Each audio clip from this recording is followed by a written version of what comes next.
And we are live. Hello, everyone, and welcome to the Soul Survivor podcast. Me and Ryan back for week 7, episode 7 of Survivor season 43. Happy to be back, Ryan. We got a lot to talk about. Last night was there's a lot going on, that to say the least. So I'm excited to talk about it. Dylan, I'm very excited. Every minute we make through this podcast, I'm going to dedicate it to somebody else. So I'll dedicate it to my family, to my dog, to Idaho, to Alaska. So a lot of people to give shout outs to tonight. And yeah, that's one of the things we got to talk about. There's a lot to talk about. So I'm excited to get into it. Once again, thank you to everybody who is watching live. Thank you to everybody who's watching late.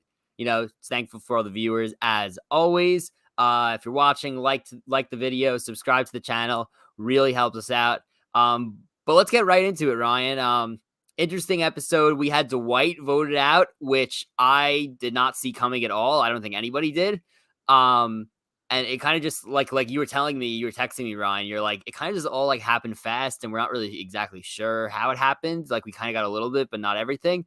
What were your initial thoughts on the Dwight vote out and what exactly do you think happened? I feel like it came out of nowhere. I mean, the episode after the challenge was presented to us as, okay, we've seen all season so far, yellow and red, Baca and Bessie want to team up, take out the Cocos, the Blue Tribe, and we're going to split between Ryan and we're going to split between James. One is a physical threat, one's a social threat. But maybe we'll have some people flip against Noel. So it's okay. That's the classic, split with maybe somebody being another option and then the split falls apart. Then all of a sudden we get a quick conversation between Cody and Jesse. And again, I almost missed it, but Cody was like, yeah, maybe to weaken Noel, let's get rid of Dwight because I think he's kind of sneaky and I think he could be dangerous to us later and we may not get another shot. And I was like, okay, it's final 12. Okay. But, yeah, and then all of a sudden the ball got rolling. I'm like, I don't think it's going to be Dwight. And then it was Dwight. So I guess, Dylan, I'll pass the ball back to you with the question of, was this the right move for Jesse and Cody? Because I'm not sure if it was. I don't think it was. And it's funny because Jesse told us why it was the wrong move, right? They had the confessional right before Tribal Council. And he's like, Survivor's all about timing. You want to make sure you're not making a move too early.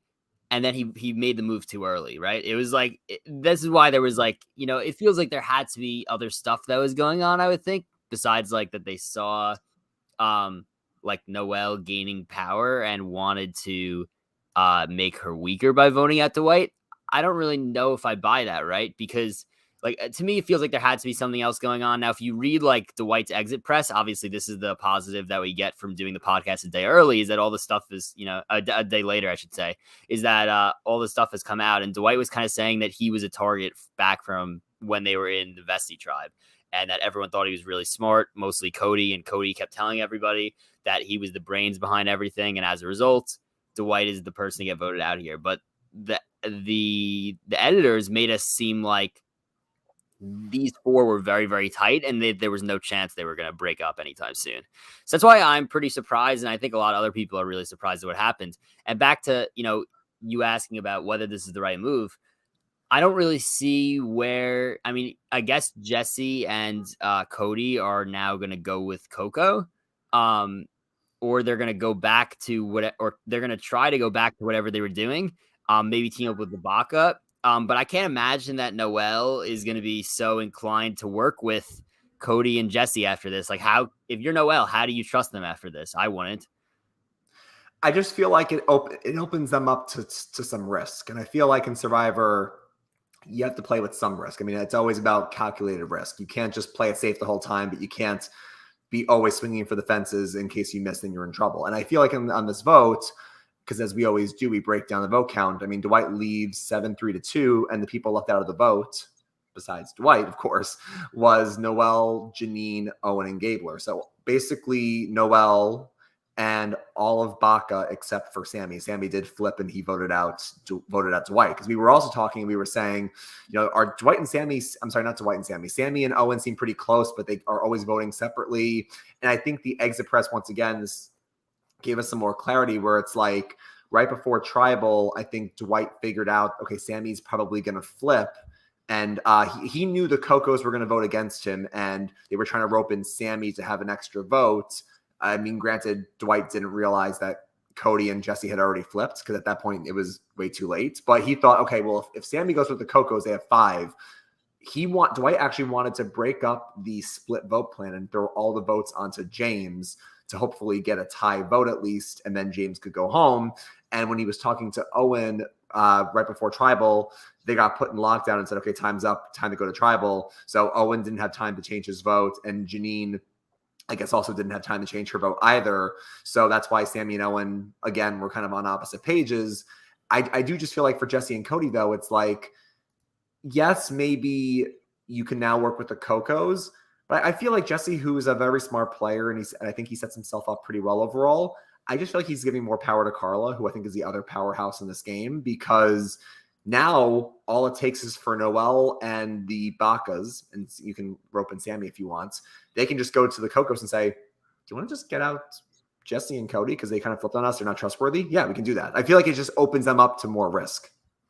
I like to think that based on what we've seen from Jesse so far in this game, there's other stuff going on that we maybe haven't found out yet. Because like it doesn't, on the surface, it doesn't seem like it makes sense. Obviously, the next few episodes will be telling on whether it made sense or not.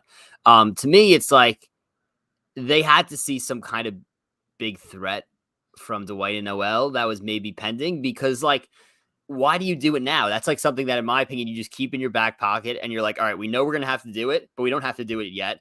So let's just do the easy vote, get out James, who has the knowledge is power and can legitimately just take the idol from Cody, right? Let's not forget about that. We haven't even spoke about the knowledge is power yet, which completely threw a fork in this entire vote, right? But like if you're Cody, you keep James in the game, and now James, who, I believe everyone knows Cody has an idol at this point, right? I found out from the exit press that Cody told, and you're right, though. This is kind of why this is kind of good to do it a day later. We kind of get more pieces of the puzzle in there. Right. Cody told all of the Vesey people, he told his own tribe that he had an idol. So they all knew. Ellie told Janine before she left, and Sammy.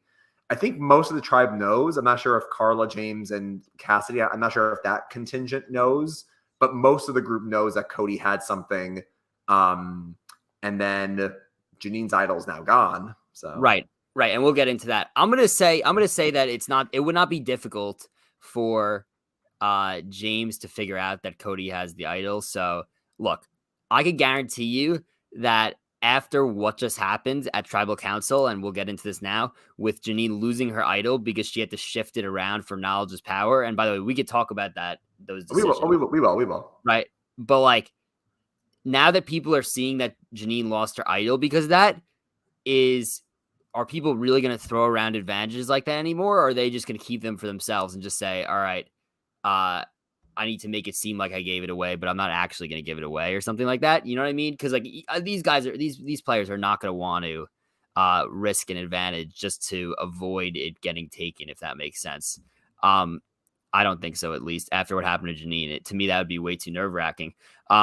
That being said, the reason I bring that up is, to me, I feel like it could be, because that happened to Janine, I think it could possibly be easier for James to successfully use the knowledge is power later in the game if he knows the correct information. And based on what we know about Cody's idol, I don't think that it would be hard for James to figure out that Cody has an idol or find out that Cody has an idol. So, look, there's a lot going on. But because of that, I'm shocked that Cody was down to just not take out James. Well, Dylan, I'm going to tell you a little secret. James could use it later in the game, and he would have more power if he didn't tell Carla that he has the knowledge is power, which is exactly what Gio did. And I guess what I just can't understand first of all, why Carla is the only person that knows not to say anything about an advantage this season. No one knows she has an idol. Especially when we get to and we can cover this whenever you want, the secret scene that wasn't in the episode, but she's the only one who hasn't told people that she has something in the game. So Carla gets points for that.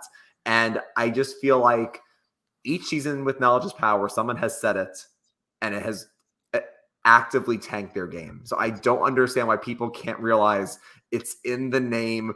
The knowledge is power, has power if no one else has knowledge of it. If people have knowledge of the knowledge is power, it loses its power. I feel like people just don't understand how this works. Yeah. Look, James's game started up here and it's slowly going down. I mean, that was a crazy move. And I was talking to my brother about the episode last night, and he goes, "If you're James, why don't you just tell everyone that you got to steal a vote or something? Why at least, everyone knows you have an advantage, right? That's inevitable because they literally just put it right in the well and anybody could find it and everybody saw it, right? So, I mean, that's that. I don't agree with that at all. Like what happened to like finding advantages? Now we just like throw it in the well. That's another story. But regardless, everyone knows you have some sort of advantage. Why not just tell people that you have an extra vote or you have a steal a vote or something? Like I just don't understand what the idea is behind actually telling everyone you have the knowledge is power. You could you could lie about your advantage you have and still gain trust that way. But like lie about it because people knowing you have the knowledge is power, like you said, pretty much destroys the fact that you have the knowledge is power advantage. I think you bring up another interesting point, though, when you said, is this going to stop people from shifting things around due to knowledge is power because you can go home with it? And like we heard from an exit interview with Dalton, Ross, and Jeff, basically, because people were saying, like, because again, the editing wasn't clear. It's like, did Dwight give it back to her? Does she have it? Did he leave with it? And apparently the rules are that once Jeff starts reading the votes, you're basically like handcuffed. Like you can't do anything else. So the minute it was in Dwight's pocket, it was doomed to go out. And I feel like last season, well, 2 seasons ago, we saw like the very early stage of this where we saw Xander give his idol to Tiffany because he was like, well, if Liana tries to steal it from me, she's going to miss. And if she thinks I'm going to give it to my best friend, Evie, it's also going to miss. So I give it to Tiffany and it worked. And then last season we saw, I'm trying to remember, but I think Omer got Mike to give it to somebody else so Drea couldn't steal it. I forgot who Mike gave it to. Maybe it was Omer himself or maybe it was Marianne. But the point is that those are like very easy examples of I'm just going to give it to somebody else. They played musical chairs, Dylan, with these advantages. Like you're going to get this, you're going to get this, I'm going to give you to this. And I feel like this for the rest of the season, because Janine's going to tell her allies, like I just lost my idol because it was in Dwight's pockets. I don't think we're going to see people shifting it around that much. I think Noelle is going to go get her thing back from Owen. And then I don't think anyone else will do this. And I think going forward, because people saw how this can backfire, I feel like 44 won't see this, but I think in seasons 45 and beyond, I feel like people either won't do this anymore, or maybe they'll just do like, I'm only going to give it to one person who I know is like, for example, Dylan, would the strategy be if Cody's in your alliance, although to be fair, Cody had flipped, they didn't know it, but if Cody's in your alliance, do you give your advantage to the person who has immunity that night because they physically can't go home with it, and if they're your ally? Yeah, that's a good point. I mean, in this situation, you don't want to risk giving anything to Gabler because he's a loose cannon. So that is a good point. But like you said, if Dwight knew that he was getting a lot of votes, why did Janine give it to Dwight, right? And then also Dwight knew, based on the exit press, that he knew he was getting votes, and he knew like you said, he didn't know Cody and Jesse flipped. But he knew that he was getting a lot of votes. He knew he was getting at least 4, maybe 5. He knew it was possible it could be a tie vote or he could be going home. Janine happened to give him the idol. Look, people have been talking about it. This cast seems just like way too nice. Like, if you know that you could not get information to Owen or Janine before Tribal, why not just use the idol that's in your pocket to save yourself? And yeah, he probably would have pissed off Janine, but like, to me, that's Janine's fault. She gave him the idol knowing that he was in trouble, right? So he should have taken advantage of that, first of all. And second of all, Janine should have never given it to him. She should have just given it to Owen or something, even though Owen was already holding Noelle's advantage. It was like, there was just a lot of miscalculations here. And a part of it, I think, has to do with like the fact that like this is kind of, I don't want to say the knowledge of power is unprecedented, but the juggling of this many advantages at once is unprecedented, right? So I think there was a lot of confusion going on. And I think that when she originally gave it to Dwight, his name was probably not out there. And then it probably would have been a whole pain for her to ask it back.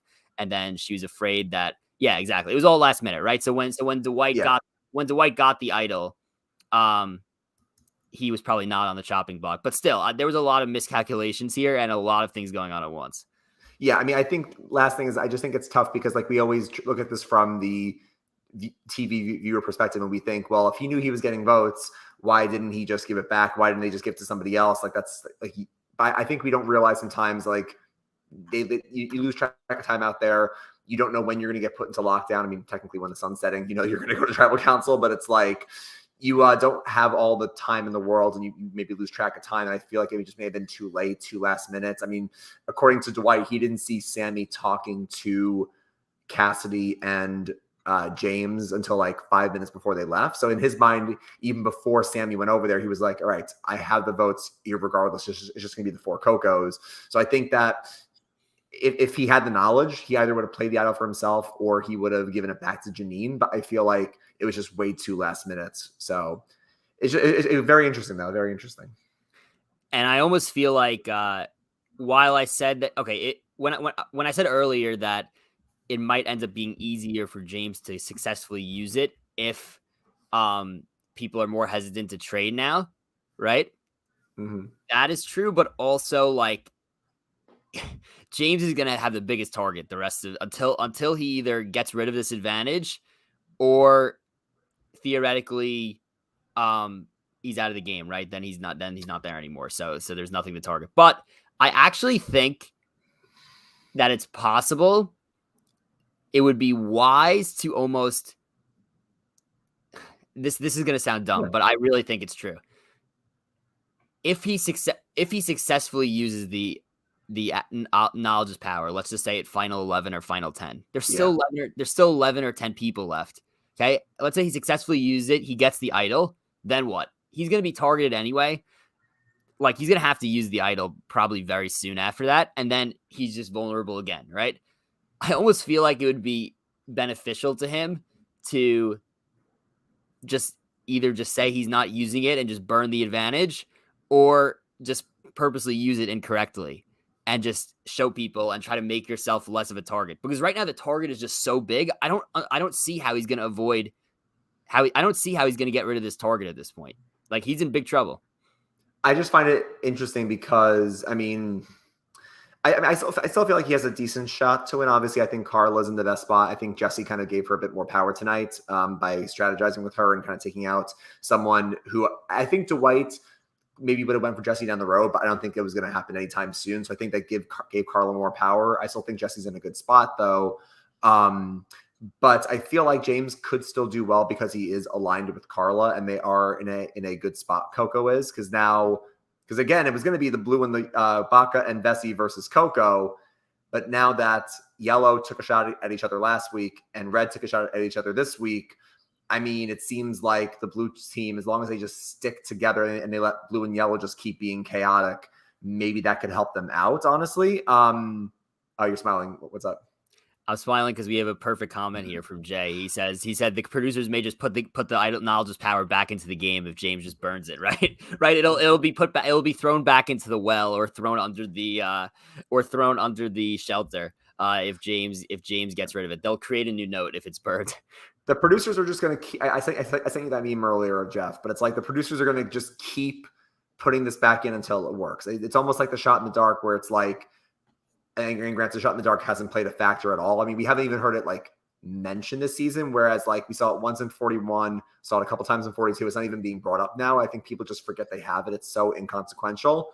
I feel like with that, but especially knowledge is power, they're just going to keep doing it until it works because they're like, we want to see someone take an advantage from someone else. But it's like, and maybe it would work if people would just stop telling other people about it. I can't believe it's back. We were talking last week and we were saying how, what is it going to be? What's the advantage? Is it going to be steal a vote? And we're like, I hope it's not knowledge is power, but it probably is knowledge is power. And it's, I really was, it's funny because I was actually, when I was working last night and it's funny because like when I don't watch the episode on time, I like unfollow all the accounts on Twitter that I would normally like see Survivor stuff from. So I don't know what happens in the episode.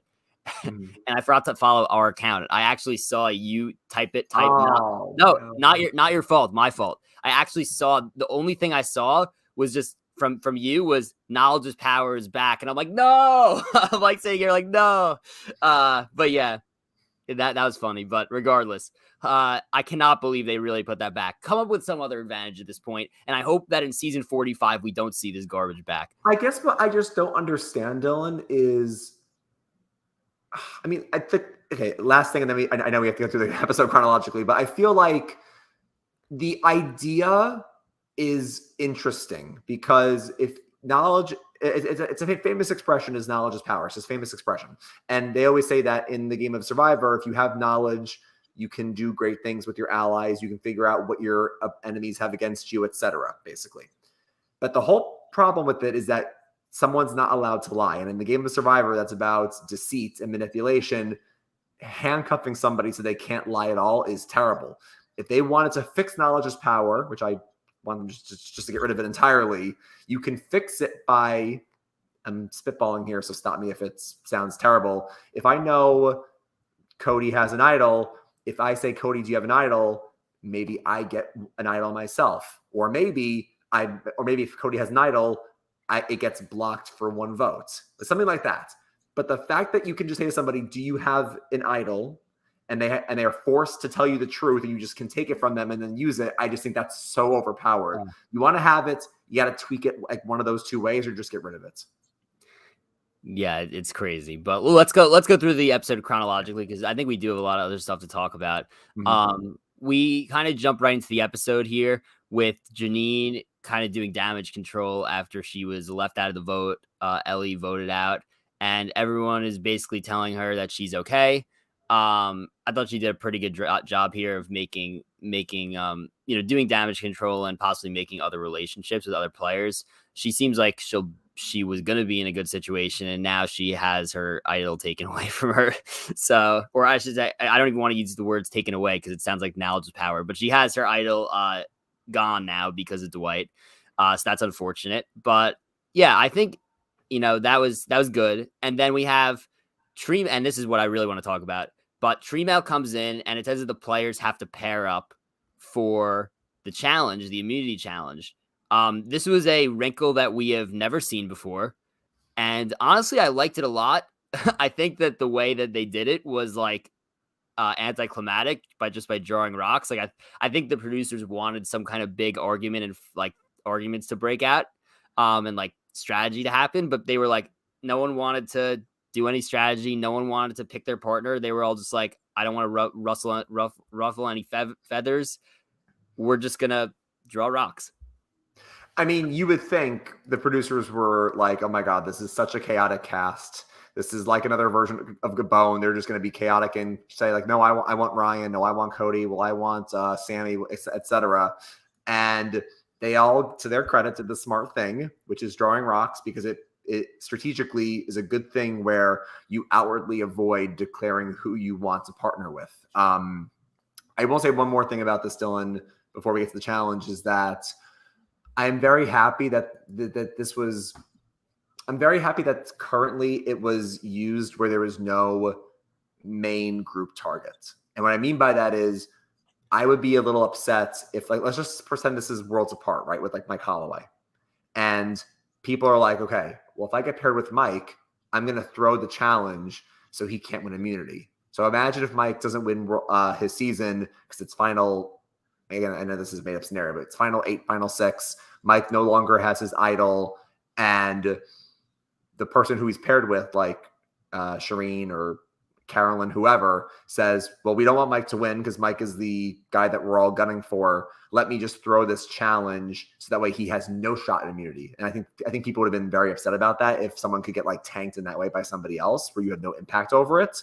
So at least it was utilized in a moment in the season, final 12, where even though going into the vote, Ryan or James were on the hot seat, like nobody got actively screwed by this, which I think is fine. That's a great point. I think you could only do this like right after the merge where there's no immunity challenge beast, because otherwise you're just going to get sabotage. That's as simple as that. Or like a more recent example, like a Rick Devens, like if people tanked, if people tanked the challenge, so they could just vote out Rick, basically.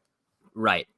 But yeah, the pairs that we had were Jesse and Janine, Carla Cassidy, Owen Gabler, Ryan and James, Cody and Dwight, Noel and Sammy. I thought it was pretty interesting that 4 of these pairs were amongst like tribal lines, like right.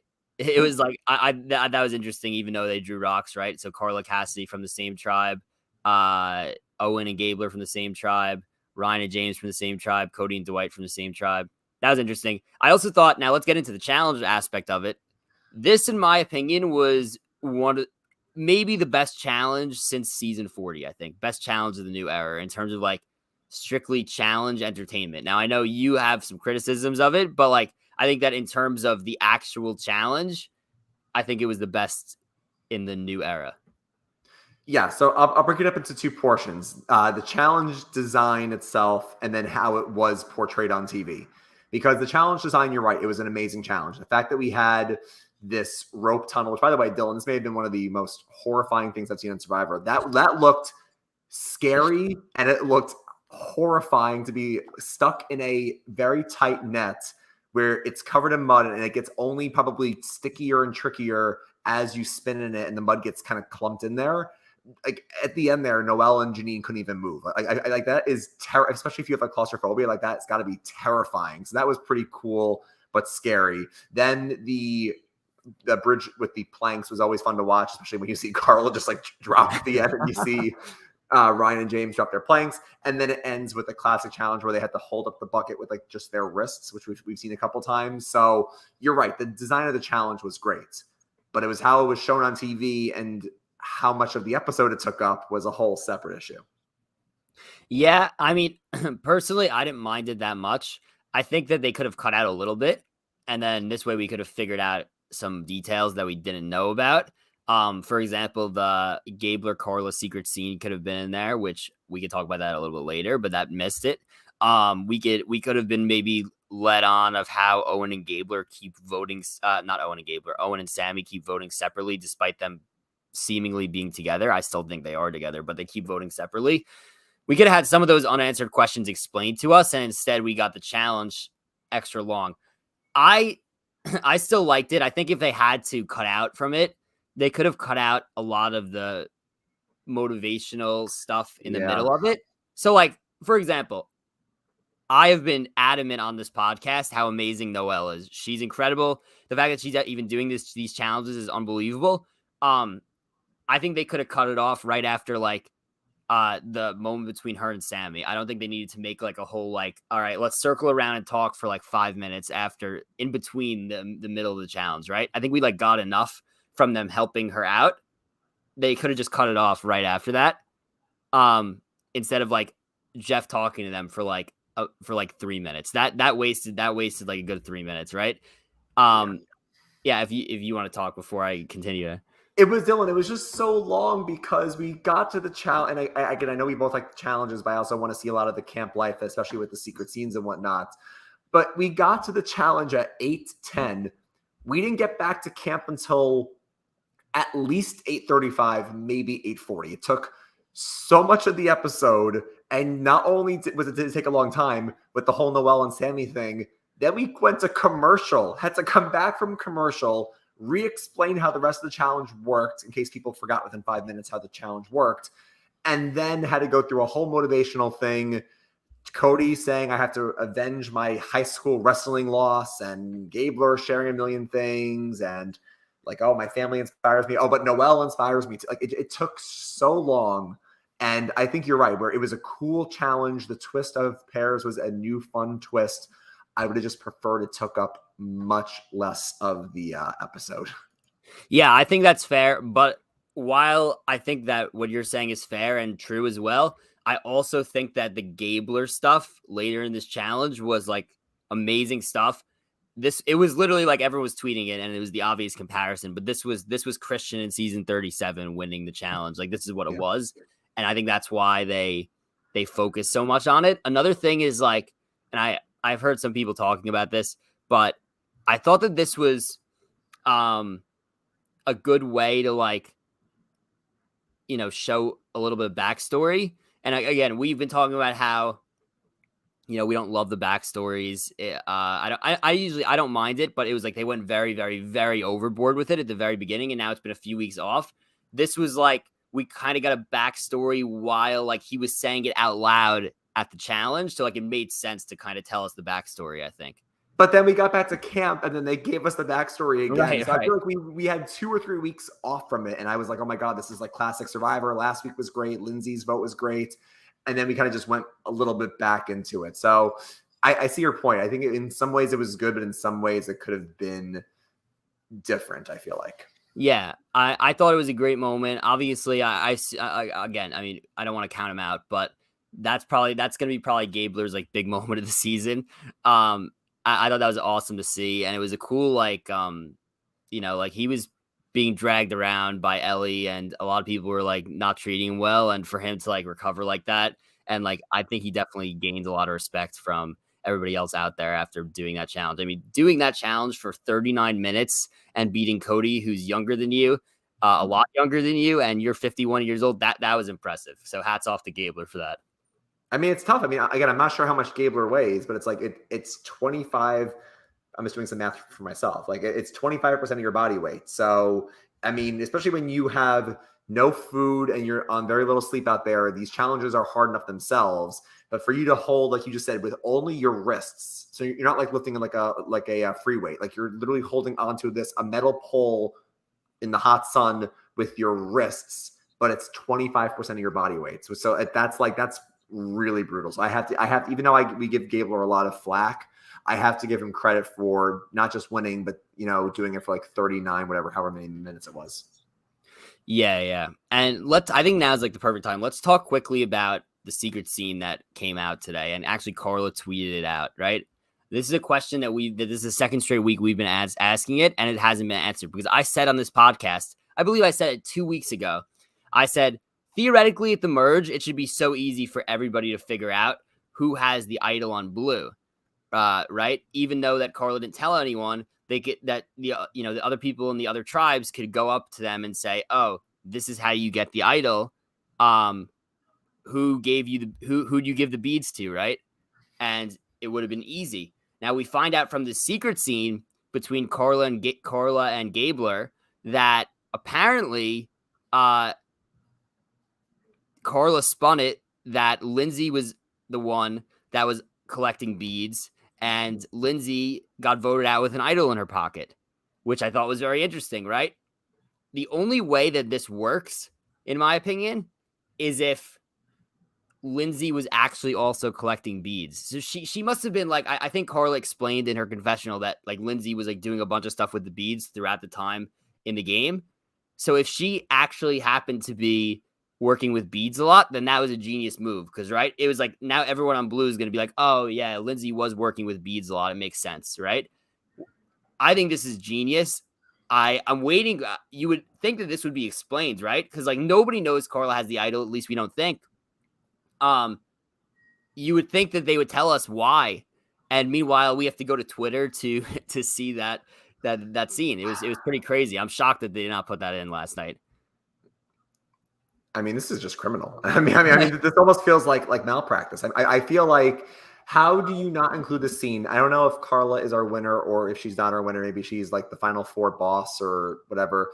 But how do you have a character who is in a great position like Carla, who is one of the narrators of the season like Jesse is, or you can argue even Sammy's kind of like a narrator too.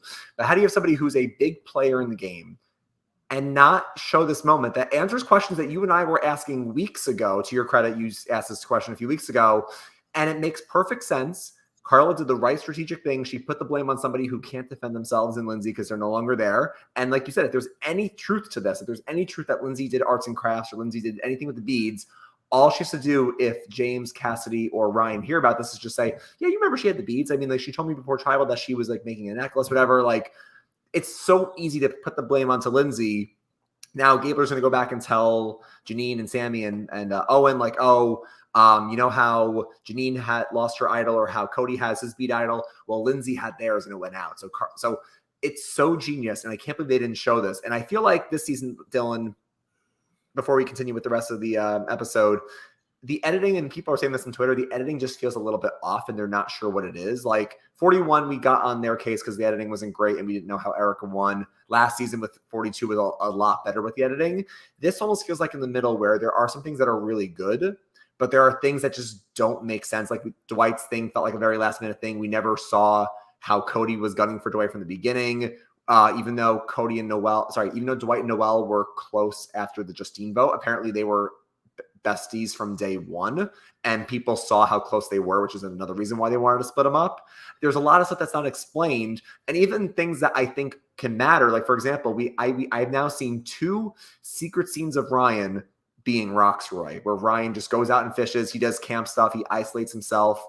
And I'm not saying that's going to set Ryan up for like a final 3 goat or whatever, but like we're missing a lot of key moments that might explain things. Like if Ryan gets voted out next week, now that I've seen the secret scenes, I'm not going to say, oh, the show's telling me it's because Ryan's a physical threat, because Ryan hasn't won anything yet. In fact, Ryan's lost some stuff for them, but it's more so that Ryan just isolates himself completely from the group. So I feel like we're missing key things that they're relegating to secret scenes. So my guess on this of why last season was more clean is simply the fact that I do think that this cast is a mess in terms of strategy and they're all over the place, right? So I think it's probably harder for them to edit it coherently, whereas last season felt like a much more cleaner, clean cut strategy that was easier to follow. That's my takeaway of why it's probably not edited well. It's also just still inexcusable to leave out the person who is playing the best strategic game right now and the reason why nobody knows she has an idol still, despite the fact that the information of how to get the idol is out there and everyone should be able to connect the dots, right? So, look, I think that that's probably the reason why the editing's off, but I do think that they still should have shown that scene, and that's inexcusable. And I just feel like, and even if somebody was, like, for example, even if somebody was to defend it and be like, yeah, it's not that bad. I mean, like maybe we'll see Carla doing more stuff later. It's and in the end, you could argue if it doesn't end up having an impact on the season at all, then what does it matter anyway? Even though I think it all should matter, and this is why, and this is why I think Dalton Ross. I forgot what he said, but Dalton Ross did ask Jeff, like, have you considered having 90-minute episodes all the time so we get more of this content? But I feel like, again, if you go back to the beginning of the season, we've had moments like this, Dylan, where we've said on the podcast, we're not sure why things happened like they were. Like they claim Mariah was voted out because she was the weakest link when she wasn't the weakest link. And then ironically, Ellie saves Gabler and Gabler's the one who takes her out. I feel like there's a lot of things that just aren't explained enough, but I'm hoping that more pieces are filled in as we go along. Yep, I do agree with that. All right, so to keep going on with the episode, and we already spoke so much about the vote, but and about the knowledge is power. So I almost feel like we don't need to re-go over a lot of this stuff. We can kind of just break down like the alliances and the way the votes went again. So the 7 votes for Dwight: Cassidy, James, Jesse, Cody, Carla, Ryan, and Sammy. So it's all of Coco, James, all of Coco, Cody, and Jesse, which we saw them flip, and then Sammy, right? So again, this is one of the big gaps in editing, right? We've been speaking on this podcast about what is going on with Owen and Sammy and why is Sammy always on the right side of the votes and Owen is not. Last week, we thought it was like a purposeful thing with Owen like possibly splitting. But we never found out this episode. And then once again, it happens right here. So I would like that to be explained next episode. But yeah, Sammy on the right side of the votes again. Owen on the wrong side of the votes again is him, Janine, and Gabler vote for Ryan. And then the votes for James, only 2 of them, Dwight and Noelle. Yeah, and I think, and obviously people always talk about perfect voting records and who votes for the right person. And I feel like we always talk about, as long as you're voting for somebody that goes home, or you're basically throwing a hinky vote, but you know who's going home, like you're in on the plan, I think then that's fine. Like, for example, I'm not going to say last week Carla didn't vote correctly because she voted for Owen, because she only voted for Owen in case Janine played her idol on Ellie, and they did that as like a security blanket. So that's where it makes sense. Where you're saying, and I agree with you, it doesn't make sense, is we don't figure out, but if Owen and Sammy are portrayed as pretty close, like why are they not voting together? And at least this week, we had to find out from Dwight in exit interviews, it's because Sammy we still don't know why, went to Cassidy and James and wanted to vote with them, and he couldn't get Owen to change his vote in time. So I feel like it's just a lot of interesting things here. I think one other thing I want to mention about the pre-tribal scrambling is this is now the second week in a row that we've seen someone get a target on their back in Noelle who's throwing names out there. Now, I think we've talked about on this podcast, in the new era, can the best player win or can the most aggressive player win? And we've said that maybe not, because if you play too hard, like your Shans, your Highs, your Omers, like you're going to get knocked off. But you can still play a strong game like Carla and Jesse, but just be more low key about it. And I think, Dylan, the key thing here that I'm noticing is that it's who's throwing out the most names. Because last week, Ellie went home, not just because she went through Gabler's bag, but because she threw out James's name and then she threw out Cody as the backup. And I don't even think, Dylan, it's a new school thing. I think this is things that were happening even before the new era. Like if you remember back in Game Changers, the first person gone was Sierra because she was throwing out names, and Malcolm was like, Sierra's throwing out names on day 2. Like she's got to go. So like I think in Survivor, like if we ever play or someone that we know ever plays, it's like obviously you have to say names at some point. You can never just not say names and just be carried along. But it's about who you say it to and how often you're pushing it. Because it sounds like the main reason Dwight went home tonight was because Noelle was being very pushy in terms of James has to go. And then Cody and Jesse were like, maybe Noelle should go. You know what? Let's get out Dwight to weaken her. I wonder if they were just so nervous about Noelle, why not just vote out Noelle? I don't know. Right? That's the thing. Is like, all right, you're flipping anyway, right? So why are we weakening Noelle and not just taking her out of the game, right? There had to be a lot more with Dwight that we didn't see, and he kind of talked about it in his exit press, in terms of like them seeing him as a big threat as well, and we just didn't get a lot from him.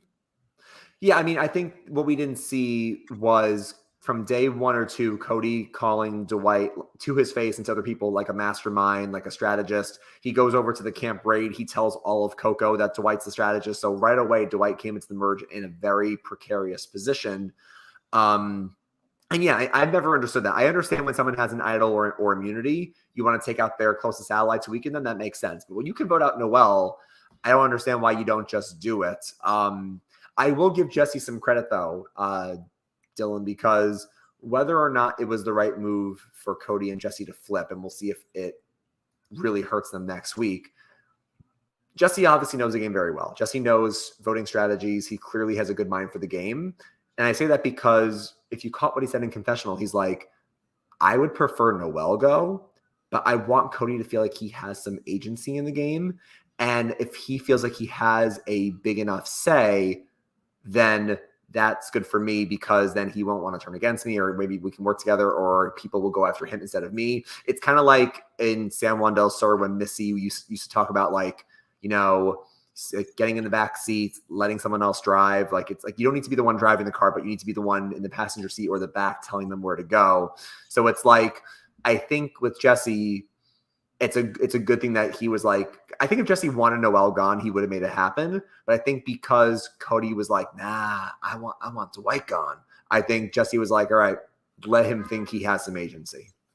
Yeah, I think if you're gonna it's almost like if you're gonna flip, make sure that you don't look. Jesse's gonna be looked at as one of the people that flipped anyway, but don't make it seem like it was maybe your idea to flip. I guess that's the lesson. We'll see how it plays out. I still don't think it was a good move. I think it was too soon. You're at the final 12. You could have rode out the Vessi strong thing for a little bit longer, and then you could have made your moves. Yeah, that's pretty much what I think. Anything else that we want to talk about from this episode? I don't think so. I think if people want to start submitting questions or other comments, we can start getting to them. I mean, the main thing that we covered was the pairs, the challenge itself, the scrambling before tribal, the knowledge's power, and then how the votes broke down, and some of the other things. I got to say, Dylan, by the way, as people get their questions in, I feel bad for Dwight. I feel like it's almost not fair to have to earn the merge, and then you make the merge and you don't make the jury. Because I've never. Okay, go ahead. I was gonna say I missed that part. I didn't know until I started like reading stuff and looking and listening to other podcasts last night that he was not on the jury. Did he say that after he like how is that? So people knew it because obviously when Jeff says seventh person voted it out, you listen for if he says and Oh, the first member of our right, jury. right, He right, didn't right, right. say it. And then in his exit interview with Rob, Dwight said like I don't know if the producers told them like he knew that day 14 when he left, he knew like they knew that the final 12 was the last vote before Oh, jury started. So that's he knew brutal. that, which kind of sucks for him. I can't believe you have to earn the merge now because it's bad enough back in the day, like with Corinne and with other people, that you make the merge. If you make the merge, you should make the jury. I feel like it's I bad agree. enough that people who make the merge don't make the jury sometimes. It's even worse to have to earn the merge and then you still don't make the jury. Like that to me just is so unfair for a fan like Dwight. That sucks so much. Yep. Yeah, no, I do agree with that for sure. Yeah, I mean, and obviously Dwight is like he was very into the show. I think he was better than maybe he was portrayed as. Like clearly Cody thought he was really smart, right? So look, shout out to White. It sucks that he was taken out that way. Right before. That's very unfortunate. Mm-hmm. But I can go to our first question here. Yeah. We have from Brookhart_PSU. I got hardcore Christian Hibiki vibes from Gabler during the Immunity Challenge. That's like we said. If you were playing Survivor, what strategy would you use to distract yourself from the pain? My answer to this question is that I would be terrible at the challenge from last night because I do not have the forearm strength that they do. But if we were doing another challenge and I had to distract myself from pain, I don't know what I would do. I would feel like I definitely would not be vocal, right? That's just not who I am. I feel like I would just try to I would try to just do something in my own head and think about something else. I don't know if I would be telling stories or stuff like that. That doesn't seem like something I would do, but I'm curious what you say to this, Ryan. Yeah, I mean, I echo your sentiments where if I know my strengths, and if I know my strengths in Survivor, it's something that's either physical or a puzzle. I'm not endurance is not for me. Like if there's a challenge that has to last more than 20 minutes, I'm not going to do well in it. So already I would be in a bad spot to distract myself. I feel like my first answer would be I would want to maybe stare at something that's not moving because I was always taught when we were younger, if you're balancing on like one leg or on one foot, in order to not like keep wobbling, if you like, for example, if I were to look at like your Penn State symbol behind you, if you look at something still and it doesn't move, it kind of keeps your body in more in equilibrium. So I feel like I would want to stare at something, but you can make the argument that without food, water, or sleep, you might get like lightheaded and like pass out from it. So if I wasn't going to look at something still, I would maybe try to make some conversation just to get my mind away from what I'm doing. Look, maybe it's something that I learn myself from these guys, and if I'm ever out there, then then Mhm. I could do what they do. But we have another question here from FireTie15. He says, "Do you think that everyone's going to give back the advantages swapped around to prevent James from stealing one? Uh, for example, Owen with Noel's steal a vote and Jesse with Cody's idol." So I think I guess I look, we kind of already spoke about this. I think that ultimately everybody who originally had the advantages is going to get their advantages back. And then I think that they're going to be very, very, at least very, very careful of who they're giving it to next. I think this time there was not a lot of thought that was given into it. It was just like, let's just give it to somebody that we trust to give it back. Whereas Mhm. they actually have to think like they got to think about it and say, if this person has a chance to go home, I cannot be giving my advantage to them. Yeah, I think we could see a couple different things here because in the end, the only thing that we know that James is aware of is I think Cody's idol. I don't think he doesn't know about Carla's idol, and I don't think he knows about Noel's steal a vote unless Dwight or Noel told James about it, which I doubt. So the only thing that James can steal, I think, is like one thing. So it's not like he has a lot to pick and choose from. I do think we could see people giving their advantages back. So that way, like if Janine goes back to her alliance and says, I just lost my thing, people are going to start quickly giving their stuff back. However, you also could see a scenario where next week people might just start using stuff just to like burn it. So that way James can't steal it. But I don't know. We'll see. Yeah, I don't like the way knowledge of power is just altering the entire game, even from just being out there, which is ridiculous. But we got another question here. Let's see. We got from Andrew here. He says, please comment. Gabler said he was going to quote unquote go underwater, but didn't. He put a huge target on his back with his immunity banter and that ridiculous victory. I would say that because of who Gabler is, that there's still not a big target on him, right? I don't think that you could rely on Gabler to go on a huge immunity run. Maybe I'm wrong. If Gabler somehow goes on a huge immunity run, that would be very shocking to me. I don't think I mean, we're talking about a guy who was, remember literally the second episode, they were talking about how he was so tired and had to lay in the shelter all day and like couldn't move because he was so tired. If this guy goes on an immunity run, that would be one of the more improbable immunity runs in Survivor history. So no, I don't think there's a target on his back, especially given the fact that he has the reputation of being a loose cannon. If he has a target on his back, it's because he's a loose cannon and not because he's a challenge beast, at least for now. He calls himself the Alligabler. I mean, listen, I mean, this is something that we've seen from Gabler since the first episode. I mean, in case people forgot, the man had an idol to use for the first 2 tribal councils where he loses the challenge, and instead of using his idol, says to the group, I'm not going to play it. I'm going to play my shot in the dark if you want to vote for me, and I'll see what happens. And he's only still here, ironically, because Ellie chose to save him, because they could have easily taken him out with his idol.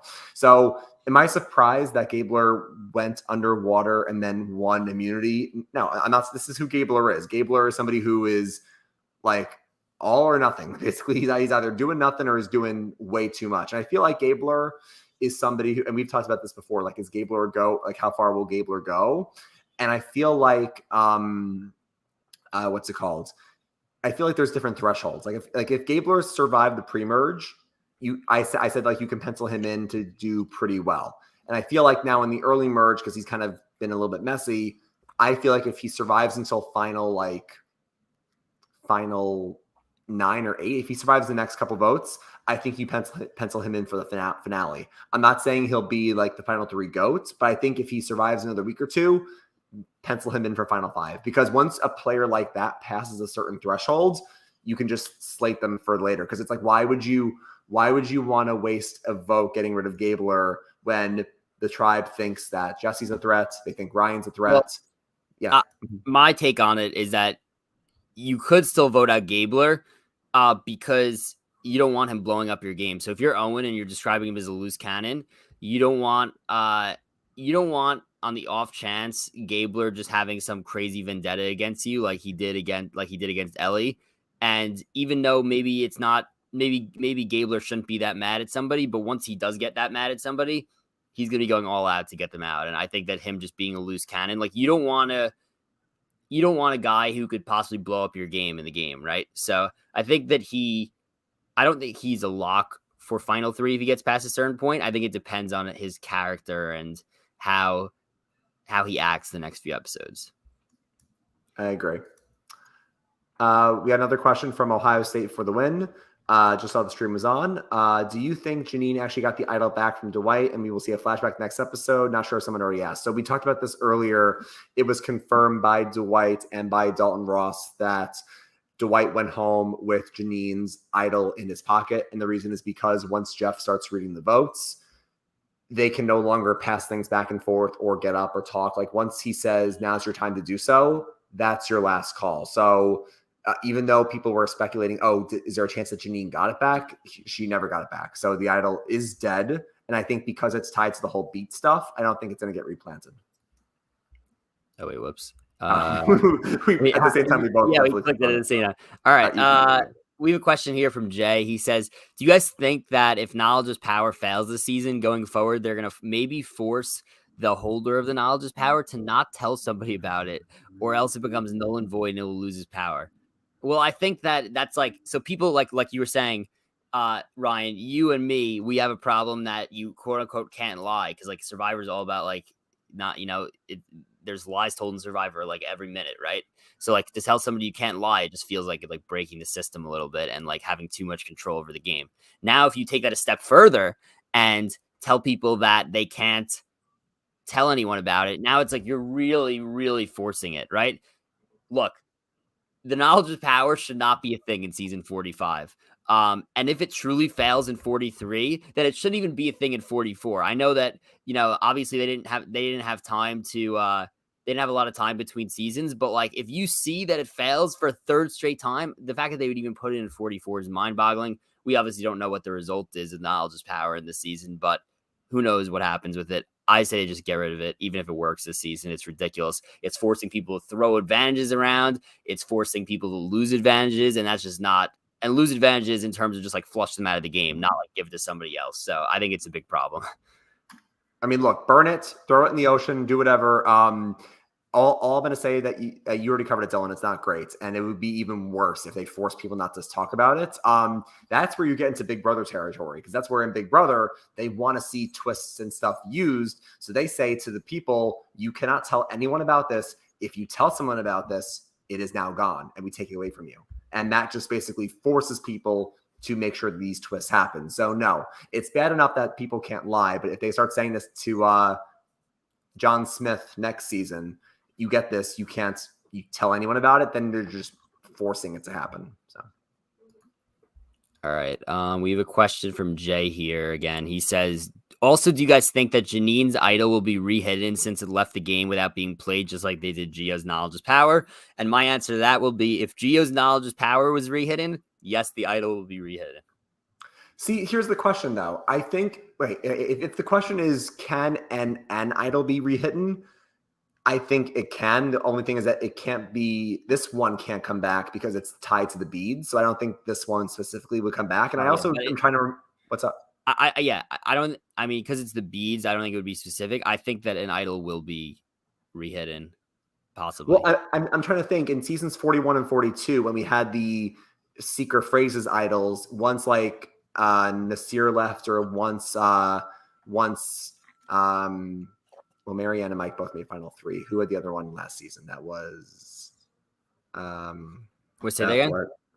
Who had it last season? It was Mike, Marianne, and who else had the freaking phrases that I didn't like?